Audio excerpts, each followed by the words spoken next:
betohen.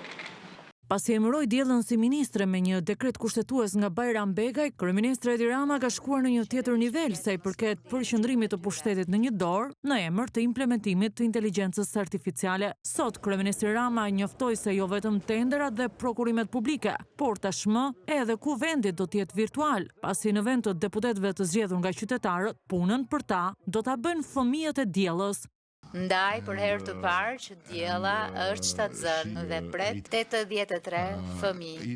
secili që do të jetë për çdo antar të parlamentit tonë e që do të shërbej si asistent për ta, që do të marrin pjesë në seancat parlamentare, që do të mbajnë shënim për gjithçka që do të ndodhë dhe që do t'i informojnë e do të sugjerojnë antar të parlamentit lidhur me reagimet e tyre. Pra, në qoftë se shkon për kafe dhe harron të kthehesh në punë, kur kthehesh, ky fëmijë do të thotë se çfarë është thënë kur nuk e qenë në sallë, në qoftë se është përmendur emri yt,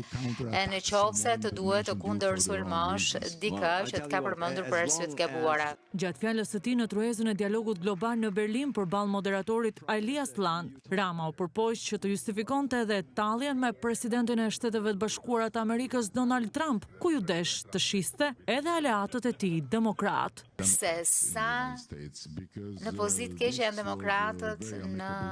Shtetet e Bashkuara të Amerikës, sepse kjo ka qenë një shaka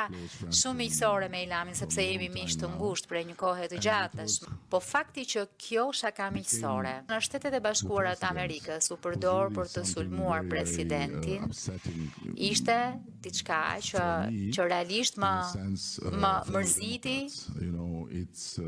shumë në thelb për demokratët, sepse e kanë humbur realitetin dhe vazhdojnë të besojnë që epërsia morale mjafton të pretendosh që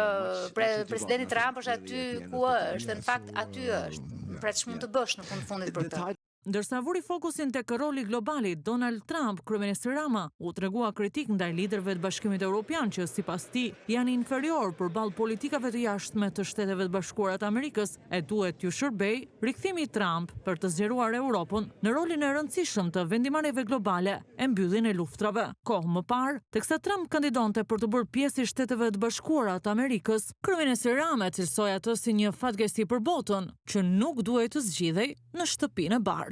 Zoti na ruajt, mendoj se do t'i bënte dëm Amerikës dhe botës demokratike sepse Trump do të zbatonte disa nga gjërat që ka premtuar.